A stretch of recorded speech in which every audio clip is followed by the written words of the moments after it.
Pétrice en 2023. On va rejoindre l'équipe de 100% Nouvelles. 15h30, c'est le moment d'aller retrouver notre collègue Mario Dumont. Bon après-midi, Mario. Bonjour. Cette lettre de François Legault adressée directement à Justin Trudeau concernant le chemin Roxham. On va écouter ensemble ce qu'avait à dire le ministre responsable des Relations canadiennes, Jean-François Roberge, un petit peu plus tôt. Même si on a des millions et des milliards, là, on ne peut pas créer de toutes pièces comme ça des appartements, puis inventer des infirmières, puis inventer des enseignants, des enseignantes. C'est pour ça là, que je dis qu'il faut nous permettre de donner tout ce qu'on a à donner d'un point de vue humanitaire aux gens qui sont déjà arrivés au Québec et arrêter là, l'afflux de nouveaux arrivants. Alors, depuis les dernières semaines, on a entendu M. Roberge, on a entendu la ministre de l'Immigration, Christine Fréchette, on avait entendu aussi François Legault en parler. Le premier ministre, il va avec une lettre directement adressée à M. Trudeau. Mais est-ce que François Legault a encore un rapport de force, selon toi, à l'endroit de M. Trudeau? Et Julie, ma réponse va être triste. La réponse, c'est oui. Mais tu sais pourquoi? Pourquoi? Parce que maintenant, le problème est rendu en Ontario. Parce qu'on en amène maintenant en Ontario, c'est devenu un véritable problème politique. Ah ben oui, là, non, mais là, c'est devenu un problème politique.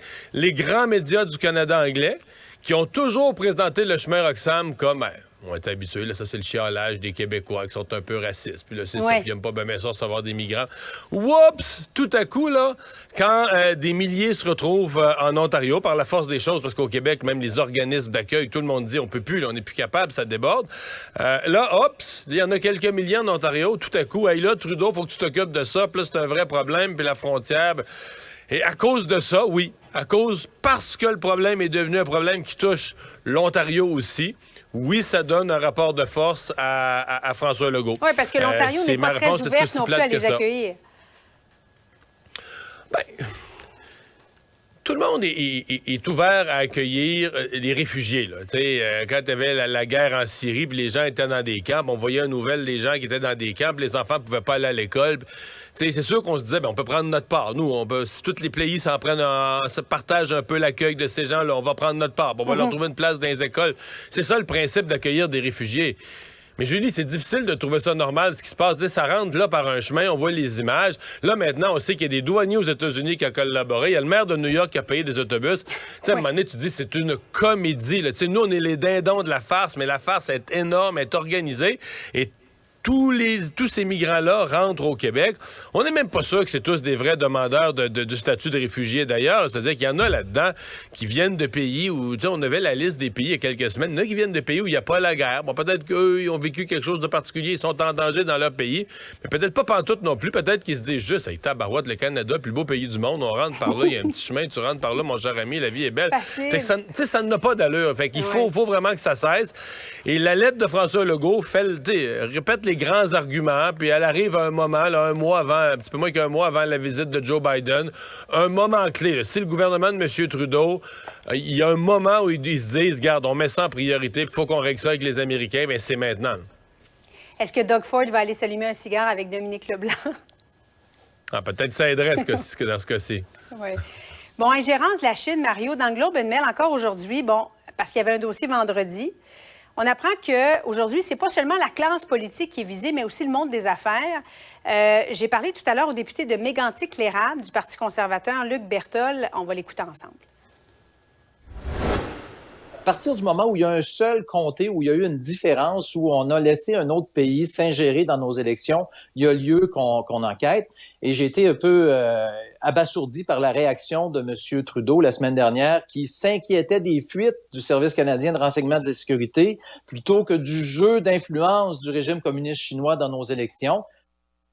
Est-ce qu'il a raison, dans le fond, M. Berthold? Est-ce que M. Trudeau ne devrait pas plutôt mettre de l'avant, comme on l'a vu dans d'autres pays, en Australie, un registre des agents étrangers?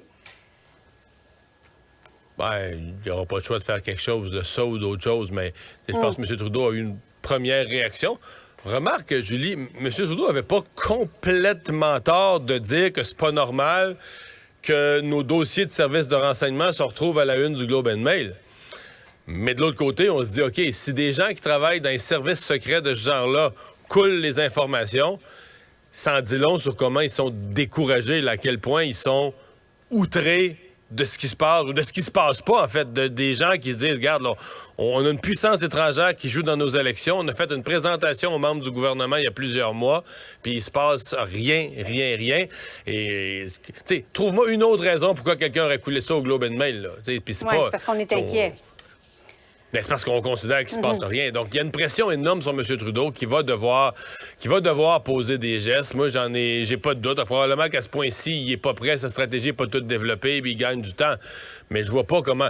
Ça finira jamais, là. Cette histoire-là, maintenant qu'on sait qu'une puissance étrangère a joué directement dans nos élections, ce matin, c'est intéressant aussi, tu fais bien d'en parler, parce que là, des gens d'affaires, donc des politiciens, oui, des gens d'affaires, des universitaires aussi.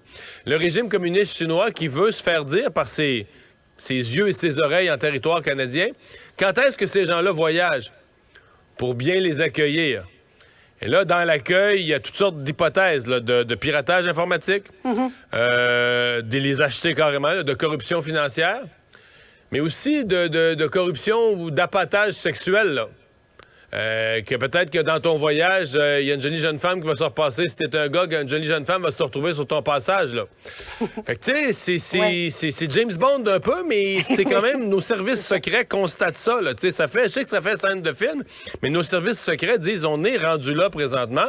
Et est-ce qu'il faut prendre des moyens pour se protéger? Poser la question, c'est y répondre. Et là où le député Berthold a tout à fait raison, à partir du moment où tu sais que dans 1, 2, 3, 4 comtés, le résultat de l'élection a été influencé par une puissance étrangère qui avait un but précis, là, de faire perdre un parti, de faire gagner l'autre, mais minoritaire, parce que le gouvernement minoritaire, c'est plus faible. Tu te dis, attends un peu, là. Il y a des puissances étrangères qui se font une idée de ce que devrait être le gouvernement du Canada et qui déploient des moyens financiers, politiques, etc. pour y arriver. C'est pas rassurant, là. Oui, d'ailleurs, ils se réunissent demain, là, le comité de la procédure des affaires de la Chambre des communes se réunit demain d'urgence à propos de cette ingérence. Mario, visite de Joe Biden à Kiev, ça a été une surprise. Il y a à peu près juste Moscou qui le savait. Évidemment, Washington les avait avertis pour pas qu'il y ait d'attaque et de bavure, avec les conséquences qu'on connaît. Comment t'as réagi, toi, quand tu l'as vu? Parce que ça faisait quand même depuis 2008 qu'un président américain ne s'était pas présenté dans la capitale Kiev. Ben, c'est des moments forts. C'est des moments, c'est pas exagéré d'appeler ça historique. Donc, c'était, je pense, un moment important parce que, bon, les États-Unis ont été... c'est pas que les États-Unis n'étaient pas fermement derrière l'Ukraine depuis le début, mais le symbole est majeur, là, de voir le président Biden côte à côte, qui a marché dans les rues, qui a participé à différentes cérémonies avec le président Zelensky, ses accolades. Donc, c'est des images... Comme on dit, c'est un peu l'histoire qui s'écrit. Là. C'est des moments, quand cette guerre sera finie, d'une manière ou d'une autre, on se souviendra de ce genre de moments. C'était important aussi, je pense, pour le président Biden. C'est un message aussi aux Russes. Là. On se comprend que c'est un message aussi aux Russes sur la fermeté de l'engagement américain derrière l'Ukraine et derrière le fait que Poutine ne prendra pas l'Ukraine. Il va falloir qu'il se trouve une porte de sortie pour sortir de là un jour ou l'autre. La Chine, bon, les États-Unis qui s'inquiétaient que la Chine fournisse de l'armement militaire à la Russie. La Chine dit non, on n'ira pas de l'avant. En même temps, il faut demeurer vigilant. Ouais. La Chine disait aussi que les deux Michael étaient détenus à cause de dossiers judiciaires. Puis tout à coup, dans une journée, quand Meng Wanzhou son cas a été réglé, ils ont été libérés tous les deux dans la même journée. Tout à coup, par hasard, toutes les preuves sont tombées, tous les dossiers de cours sont tombés. Et la Chine disait aussi que le ballon qui était au-dessus des États-Unis, c'était un ballon privé destiné à la météo. Donc, c'est ça. On va en prendre, puis on va en laisser. Merci beaucoup, Mario. Bon après-midi à toi. Au revoir. Il ne mord pas à l'hameçon des fausses nouvelles.